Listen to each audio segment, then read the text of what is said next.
Hello, David Moore, Equity Advantage, 1031exchange.com, and happy holidays. It's actually December 8th, 2021, and then I'm going to say, hey, good riddance 2021. It's been a very entertaining and at times frustrating year. It was a record year volume-wise for probably most everybody in real estate. I think you've got a definite pressure on tangible assets, and that's going to continue. We're seeing the same thing happening with our IRA business, IRA Advantage. And anytime we've got concerns about the economy, we've got people that want to go to hard assets with their retirement accounts, and that's what that business is about. But if we look at 1031s and 2021, it tells a story. We started off the year worried about whether we were going to be in business at the end of the year after President Biden had put forth a number of proposed changes with 1031. And at least today, I can report that those have all been put to bed. We don't have to worry about caps on what you can defer. We don't have to worry about our survival at this point in time. We only have to worry about the economy. So I think what I want to do is just sort of summarize what we've been seeing and tell you a little bit about what I expect going into 2022. So 2021, like I said, we've had extreme volume all year, whether you're a broker, whether you're finance, whether you're escrow, whether you're an exchange company. We've all been very, very busy. And really, to be honest with you, 2020 was a banner year for us also, even with COVID. But if we look at the market and think about what's going on, I see a continuing tightening of inventory. And I talked to a buddy the other day, a gentleman, Dennis Regan, that's a broker on the coast of Oregon, and he told me that the inventory was down to 15 waterfront properties in the entire state of Oregon. So it's a pretty crazy time. You start looking at what's out there. Anybody that's done an exchange recently has been sweating it as far as where they're going to go. So I would expect going into 2022, we're going to continue to see reverse exchanges increase more and more in popularity. We're going to continue to probably be doing more improvement exchanges, creating assets that people want. The biggest issue with the improvement exchange is just your ability to get things done. So if you're coming at me from anywhere on the West Coast, for example, or most blue states, it takes a while to get a shovel in the ground. I don't know if you remember, but President Obama talked about shovel-ready projects, and I wish we had them. And if you think about an exchange, we've only got 180 days to get a deal done. How long does it, if you're in the development world, how long does it take you after you bought a piece of property to get a shovel in the ground these days? And what does it cost? You look at just the site development charges involved. It's pretty crazy. So, my advice is if you're considering an improvement exchange, you better have some way to tie up the property, go out there, get the planning, engineering, permitting done before the timelines are starting. Otherwise, it's going to take you, through the 180 just to get a go. And it's really critical that you're able to move forward on this stuff. You understand if you go out and you take on a project and you incur all these soft fees, these soft charges that are involved with creating that thing, the planning and engineering, for example. You think about the cost you might incur on a project. Those things, when we do an improvement exchange, we're taking that project from you. It becomes our project. So costs that you've incurred early on, we can reimburse you. But the biggest thing is people ask all the time when I want them to think about an exchange. I'm going to tell them when you buy the property, not when you're selling it. At least if you're going to do it when you're selling it, think about it before you ever put it on the market. And we still get people to call after a closing. And if you've got actual or constructive receipt, it's too late. So the trends that we've been seeing, we've been doing lots of improvement exchanges in regions of the country that will allow us to get them done. We're doing a variety of different projects all over the country. We are also doing a lot of reverse exchanges. Well, why do a reverse exchange? Well, tie up the asset. I say use the reverse as a fallback. Don't use it as your primary first course of action. Use it as a fallback. Ask for whatever time you feel you need to get your property sold so you can move forward into something. And if it turns out where you have to buy that property predisposition, I'm still going to say, look, can we buy some time? If we can't buy the time, then we'll do a reverse exchange. So use it as a fallback just because of the sheer costs. And it's not just the costs with us that I'm talking about with a reverse exchange. Understand that you've got additional costs. If you're financing the deal, you're going to have to work with a bank that's going to be a portfolio lender. Somebody's going to allow us to take ownership of that property if it's required. And if you're just filling out blanks with a national bank, you're probably not going to have that option. So really understand that it's not just a question of our fees. It's really a variety of things that come into play if we actually have to do that reverse. So once again, I'm going to advise you go out and make the offer, ask for whatever time you feel you need to get the deal done. If we get to that date where we have to close on it, maybe you can buy some time. If you can't buy the time, then we use the reverse exchange. And it's there and it works great. And we've been doing reverse exchanges with Equity Advantage since my brother and I founded the firm in 1991. A lot of times people look at the RevProc 2000-37, sort of formalize the way we do stuff and say, well, that's a start of reverse exchange. No, it's not. We used to do it true reverse exchanges too, but it's not a new process. It's time tested. We've got safe harbors that are there that were issued in 2000 that maybe make things easier and a little easier to justify. But it's not a new process. It's something that's very popular, been tested over time, and it works. It's just cumbersome. So if you need to do a reverse, we can do it. Use it as a fallback. The other thing I'd expect going 2022 is we're probably going to obviously see the interest rates change. We've got, as I said earlier, tightening of the inventory. I'm not just talking about property in a community. I'm talking about nationwide issues here.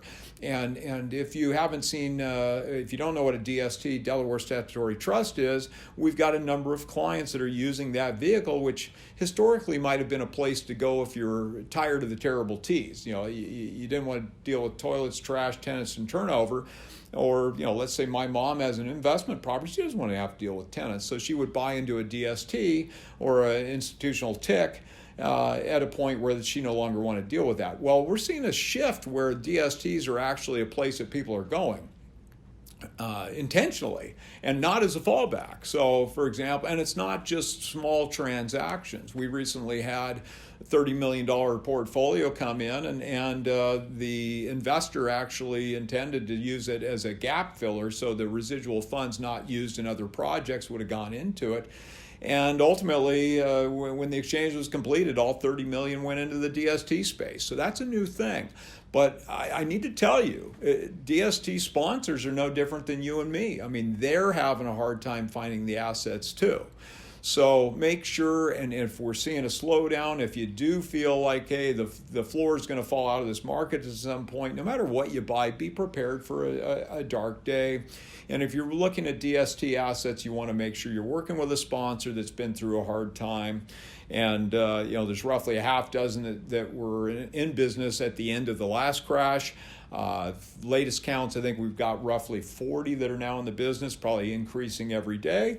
And like I said, I don't want to go through the problems we went through the last crash. So make sure that if you're working in that space, you're working with people, brokers that have been in the biz for a long time, and you're working with a sponsor that's been through a hard time, because it might be around the corner. So once again, we're looking at reverse exchanges. We see more and more pressure on the DST space, less inventory out there. And it all leads to planning things out. What's the old saying about planning? If you fail to plan, you plan to fail. And it's actually interesting. If you're looking for a good movie to watch the one on the Serena and Venus Williams. I watched it the other day. Great movie. And I laughed because that statement was up on the net. Their dad, not on the net, on the backstop. Their father always used to put it up there. But I think it's so critical. Fail to plan, plan to fail. And if you're looking at 1031s, you got to look at this stuff. As I said, when you're buying the asset, no, you're not going to hold it forever. So, and I say not no as in you're not going to, but no, K-N-O-W, that understand that you're probably buying this thing, you're not going to own it forever. And give yourself a real way to get where you need to be at that point. And really don't stick something on the market and then just start looking. From the moment you contemplate a sale of an asset you've got, really start looking at that point. Work with brokers that are good at tying things up, arming things. One of the old things when I got in the business in 91, And the guy that got me in the business was an investment guy. And he used to, we used to talk to people, and the old saying, buyers are liars. And people in those days, we go through an MLS book. Remember those? Or our MLS book, Realtors Multi-Listing Service. Tongue twister. Anyway, I used to dig through those books and a tax list to find properties. Obviously, we don't have to do that anymore with the internet. But, you look at that stuff, and it all took time. And today, that investment information's out there, but it's out there for everybody. So once again, it's putting more pressure on everything. So really take your time, figure out what you've got, where you want to be in 2, 5, or 10 years. Get that investment plan together and work on it, because it's just going to get tighter. 2022, we expect more pressure on all of it. So really give yourself a place to go, understand the rules, work within the rules. I always talk about 1031 and 4 basic context. You're going to give us something, we got to give you something back. It's got to be an exchange. What's given received have to be of like kind. We have to satisfy what we call the napkin test. Now, that leads me to something. The fourth point is continuity vesting, but the napkin test that talks about going across or up in value and equity, this is something that is very, very often misunderstood. I walked in the office yesterday morning, took a call from one of our clients that had been told over and over again you had to replace debt in an exchange. Now, if you watch my videos, you know that's one of my big pet peeves. It's not true. Debt can go away 2 ways. One, by going down in value, triggers tax, you went down in value. The other way debt's going to go away is by adding cash to the transaction. Now, in recessionary times, or if you look at the market today, wouldn't you expect maybe the loan to values are going to decrease? In recessionary times, it will. And the gentleman yesterday morning I was talking to, and he just kept arguing. He'd been told by his tax people, legal people, his brokers, we got to replace debt in that transaction, and he was anxious about it. You don't have to do that. So if you're in a transaction where you've got debt on a property that's going away and you don't want any debt on the replacement, I've had many people through the years say, well, gee, I don't want any debt on the replacement, so do I need to pay off the relinquished property predisposition? It's totally unnecessary. You can always add cash to the transaction on the acquisition side. So you can offset mortgage boot or reduction mortgage with cash. You cannot offset cash boot, cash received, with additional mortgage. Government has no problem with you putting money in. They just have a problem if you're pulling money out. So once again, I bring this up because if we do have a change in the lending environment that's going to require a larger down payment, or you've got a situation where maybe some of your equity is decreasing and you need to bring money in to get that acquisition done, it's not a problem. Value and equity is what needs to be carried forward. And if you look at that value and equity numbers, you're typically looking at net of closing costs. But think about a settlement statement, what you're going to see on that thing. Some things are considered normal transactional costs and are going to reduce your value and equity requirements without tax liability, and other things are not. So what wouldn't be a normal transactional cost on a sale? Well, maybe a lender require repairs. Maybe you're paying costs for the buyer. Those things are things that are not quote-unquote normal transactional costs, and they would trigger boot tax consequence to you. Now, depending on how your tax people are going to treat it, they're probably going to treat it as a reduction sales price, or maybe expense those items so they can sort of mitigate the tax consequence by treating those items in those manners. But I want to stress to you that these are just a couple of examples of why you want good tax people. I think a good CPA, good tax firm, tax planning is probably one of the most important issues with any investment portfolio. And so often people don't want to spend the money for good tax people. Spend the money. They're going to save you a pile of money in the long run. And best of all, if you ever got audited, they're going to sit there and talk to the people. So you want to bounce these things off your tax people before the audit call comes, not afterwards. Before you do these things, have the conversation with your tax people. If you've got some things you want to talk about, give us a call. We'll go over it. We'll send you out the door with information that's going to help you when you have that discussion with your tax people. So I think those are just a few items that I would expect going forward. And I just want to stress that you can always add money into a transaction, reducing debt, and that's not going to trigger tax exposure. What is going to trigger tax exposure is going down in value or pulling any money out of the transaction. But adding money to a deal to reduce debt is never going to be a problem. So Another idea I guess I'd put out there, and it sort of dovetails into what I just said on that money, and when you have access to it and what you're doing, or if you're adding funds, is that think about a transaction. If you take an unencumbered property and you sell it, you exchange out of it, you want to go out and leverage into 5 different replacement properties. So number one, yes, you can buy 5 different replacement properties. Often people are confused about the identification rules, and the first one is that 3 property rule. Well, that's only one of 3 ID options. You've got a 3 property rule, 200% rule, the 95% rule. And we've got a video out there talking, expanding upon those, so I'm not going to do that right now. But that 3 property rule so often is interpreted as saying, well, you can't buy more than 3 properties. Totally untrue. You could buy 50 properties if you want. Doesn't matter. But you're looking at fitting one of either the 200% rule or the 95% rule in that situation. And keep in mind, you can do whatever you want if you complete the exchange inside the 45 days, which comes back to what I said initially. Really don't let things go away until you know where you're going. Start looking for the replacement before you ever put it on the market. But if we look at what's happening there, instead of going out and leveraging into maybe the 5 properties in the example I just gave you, why don't you complete the transaction into 1 replacement property, buy it outright, and as long as that meets the value and equity requirements, your exchange is done. So anyone that's been in an exchange knows that time's the biggest headache.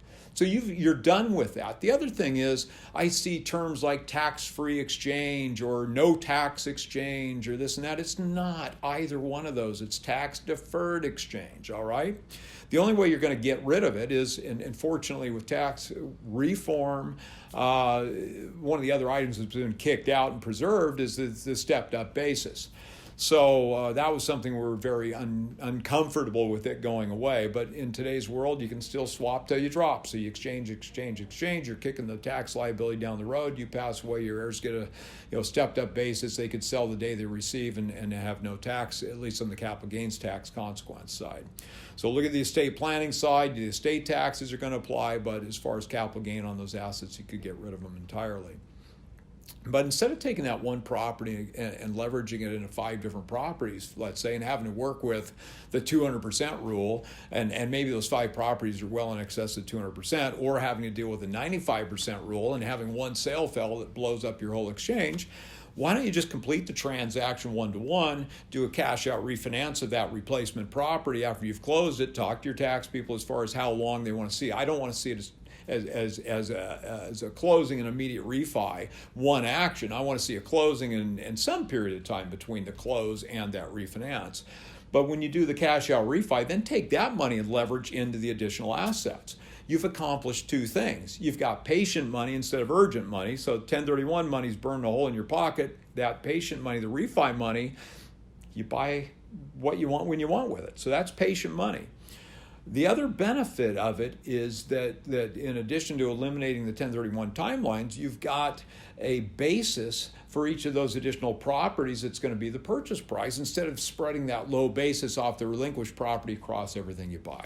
So that's going to be important as far as what you're doing with depreciation. It's going to increase your ROI, your return on investment. The other thing that it's going to do is on future dispositions of those assets, you're going to have less gain if you choose to sell and pay the tax.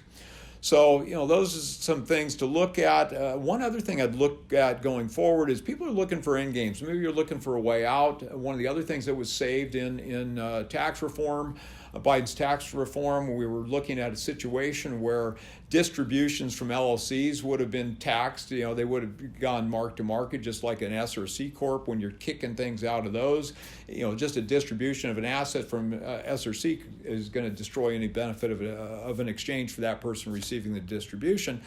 LLCs were going to be the same way.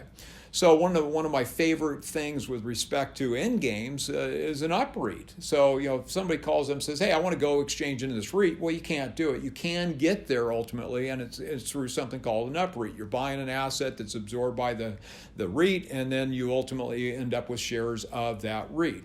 Now, the reason I say it's the ultimate installment sale is you're going to pay taxes. You sell shares of that REIT. Okay. The problem with an installment sale is, one, you have a buyer that might default. Two, you're going to have tax on debt relief and depreciation recapture in the year of disposition. So make sure you're getting enough of down payment to take care of those things. Three, unless you had an acceleration provision in that note trustee land sale contract, you might get hit with a payoff much more quickly than you really wanted to. So you might think, hey, I've got 10 years of income off this person. Well, what happens if the person sells the property? You didn't have an acceleration provision. Or maybe they say, look, I'm paying you X and I can get this loan a couple points less from my banker. Well, what are they going to do? They're going to pay you off. So you thought you had an installment sale that was going to pay you over time, and now it's not happening. So that UPREIT, I just love UPREITs because you've got the ability to get the exchange done, deferring all your gain. You're going into an asset that you're then going to literally pay the tax when you choose to pay the tax. So that's something that was preserved, and I'm just very happy to say that it's still there. And you've just got to be working with a company that provides those opportunities with the UPREITs, and it's a great place to go as far as an end game is concerned. So I hope you found this video helpful. It's sort of been me rambling, but I think there's some good information in it. And so once again, going forward, improvement exchanges, reverse exchanges, tightening of the inventory, potentially, we're going to see some increased requirements as far as equity and loans, probably continue to see rates increase. But, it's a tight market out there, a lot of people chasing property. And my advice is go find it, go look for it, get it before your sale occurs. Ask for whatever time you need. My comments, I just realized I didn't finish my comment stream on the old inventory, the RMLS books, and people chasing things, and the buyers and liars comments. Now think about this.